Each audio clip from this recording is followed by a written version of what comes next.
بسم اللہ الرحمن الرحیم نحمده ونصلی علی رسولہ الکریم والحمد للہ رب العالمین۔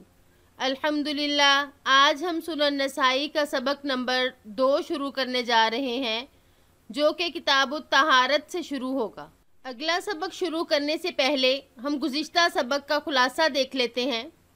گزشتہ سبق میں ہم نے امام نسائی رحمہ اللہ کے مختصر حالات زندگی پر روشنی ڈالی تھی، یعنی آپ کا نام و نسب، تعلیمی اسفار، اساتذہ، تلامذہ اور آپ کی تصانیف کے بارے میں جانا۔ اسی طرح سنن نسائی کی کچھ خصوصیات بھی ہم نے گزشتہ سبق میں پڑھی تھی۔ اب ہم بڑھتے ہیں اپنے آج کے سبق کی طرف۔ آج کے سبق کا خلاصہ دیکھ لیتے ہیں کہ آج ہم طہارت کے متعلق حدیث مبارک پڑھیں گے، اور اسی طرح اس حدیث کے راویوں کا مختصر سا تعارف بھی جانیں گے، اور طہارت کی لغوی اور اصطلاحی تعریف بھی دیکھیں گے، اور اس کے علاوہ محدثین کی اصطلاح میں کتاب کسے کہتے ہیں اور طہارت کے ضروری مسائل کیا ہیں، وہ سب انشاءاللہ ہم اس سبق میں دیکھیں گے۔ آج کے سبق کی ابتدا ہم کتاب الطہارت سے کریں گے، کیونکہ عام طور پہ فقہاء اور محدثین اپنی کتاب کی ابتدا کتاب الطہارت سے کرتے ہیں۔ وہ اس وجہ سے کہ نماز دین کا اہم رکن ہے اور طہارت اس کے لیے شرط ہے۔ کتاب کا لغوی معنی ہے جمع کرنا، لیکن محدثین کی اصطلاح میں کتاب سے مراد باب ہے، یعنی اردو محاورے کے مطابق یہ باب کے ہم معنی ہے۔ امام نسائی رحمہ اللہ نے کتاب الطہارت کے 204 ترجمۃ الباب قائم کیے، اور اس میں 323 روایات لائے۔ مقرر روایات کو حذف کرنے کے بعد روایات کی تعداد 189 بنتی ہے۔ طہارت، یہ باب تفعیل سے اسم مصدر ہے۔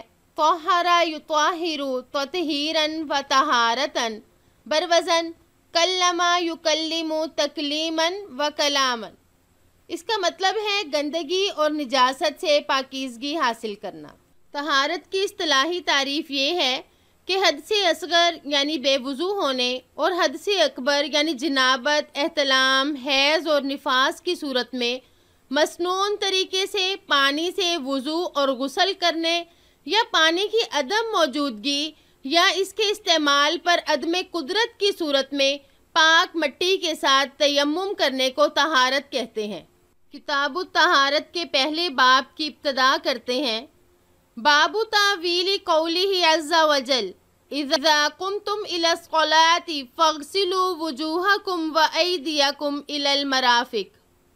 باب اللہ تعالیٰ کے فرمان کی تفسیر، جب تم نماز کے لیے کھڑے ہو تو اپنے چہروں اور دونوں بازوؤں کو کوہنیوں تک دھو لو۔ امام صاحب سورۃ المائدہ کی اس آیت کو ترجمۃ الباب کے طور پر لے کر آئے۔ محدثین کا یہ اسلوب ہے کہ وہ عام طور پر کوئی روایت نقل کرنے سے پہلے چند الفاظ میں اس کی ذیلی سرخی قائم کرتے ہیں۔ اسے ترجمۃ الباب کہا جاتا ہے۔ ترجمۃ الباب میں امام نسائی رحمہ اللہ نے قرآن پاک کی جو آیت پیش کی، اس آیت کے حکم کی بنیاد پر فقہاء نے یہ مسئلہ بیان کیا کہ وضو میں 4 چیزیں فرض ہیں۔ 3 اعضاء کو دھونا فرض ہے اور ایک عضو پر مسح کرنا فرض ہے۔ مسح کا مطلب ہے گیلاہٹ کا پہنچانا، اور دھونے سے مراد ہے پانی کا بہانا۔ تو اس سے یہ مسئلہ بھی نکلا کہ کیا برف کے ساتھ وضو ہوگا یا نہیں ہوگا، تو فقہاء کا اس میں اختلاف ہے۔ امام ابو حنیفہ رحمہ اللہ کے نزدیک برف کے ساتھ وضو اس وقت درست ہوگا جب ان اعضاء میں سے جن کا دھونا ضروری تھا پانی کے 1 یا 2 قطرے ٹپک جائیں۔ امام محمد رحمہ اللہ کے مطابق بھی قطروں کا ٹپکنا ضروری ہے، جبکہ امام ابو یوسف رحمہ اللہ کے مطابق قطروں کا ٹپکنا ضروری نہیں، اور مسح کے جواز میں سب کا اتفاق ہے، یعنی برف کے ساتھ مسح کرنا درست ہے۔ آج کے سبق کی حدیث مبارک پڑھ لیتے ہیں۔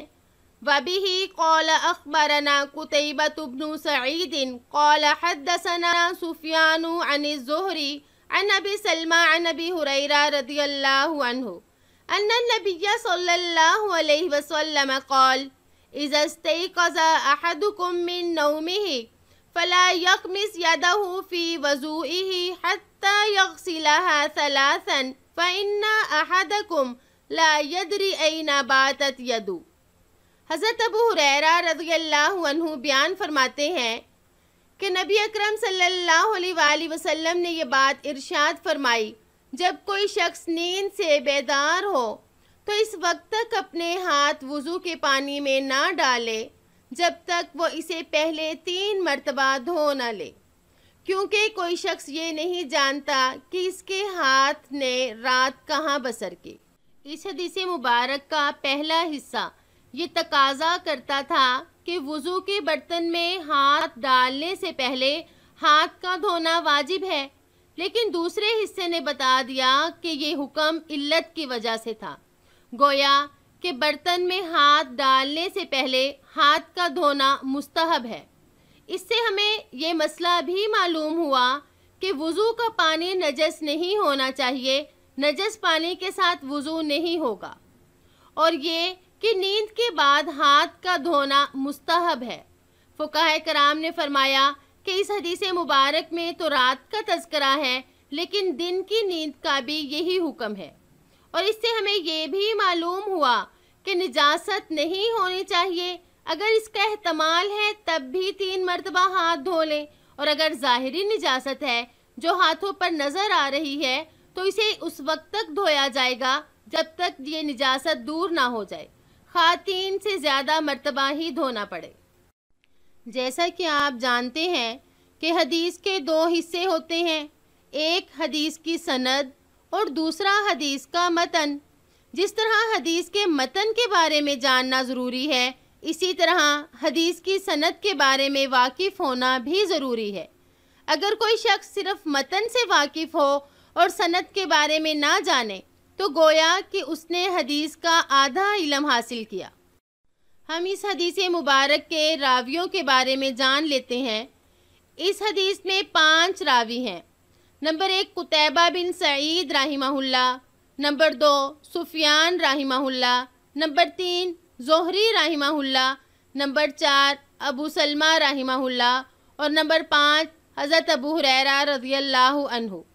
انشاءاللہ ہم ان 5 کے مختصر حالات زندگی اگلی سلائیڈ میں دیکھتے ہیں۔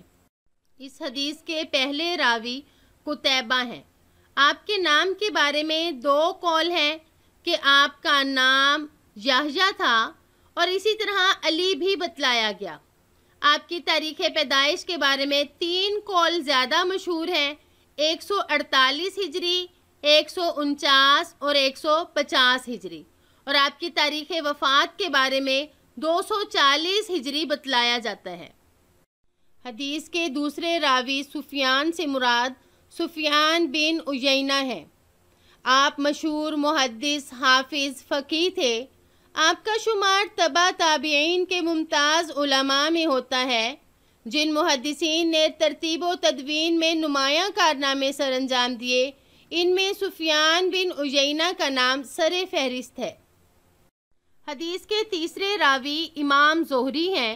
آپ کی کنیت ابو بکر ہے اور آپ کا نام محمد بن مسلم ہے۔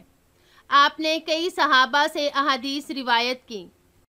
حدیث کے چوتھے راوی ابو سلمہ مشہور صحابی حضرت عبد الرحمن بن عوف کے بیٹے تھے۔ آپ کے نام کے بارے میں 2 قول ہیں۔ ایک تو یہ کہ آپ کا نام ابو سلمہ ہی تھا، اور بعض حضرات نے فرمایا کہ آپ کا نام عبداللہ تھا۔ آپ مشہور تابعی ہیں۔ آپ نے کل 72 سال عمر پائی۔ حدیث کے 5ویں راوی حضرت ابو ہریرہ رضی اللہ عنہ ہے۔ آپ کا قبیلہ دوس سے خاندانی تعلق تھا۔ آپ کے نام کے بارے میں اختلاف ہے، لیکن مشہور یہ ہے کہ آپ کا نام عبد الرحمن بن صخر تھا۔ آپ سلطان الحدیث ہیں اور جنت البقیع میں مدفون ہیں۔ الحمدللہ ہمارا آج کا سبق مکمل ہوا، جس میں ہم نے طہارت کے متعلق حدیث، راویوں کا مختصر تعارف اور چند ضروری چیزیں پڑھی تھیں۔ امید ہے کہ آپ کو آج کا سبق سمجھ آ گیا ہوگا۔ اگلے سبق تک کے لیے اجازت چاہوں گی۔ السلام علیکم ورحمۃ اللہ وبرکاتہ۔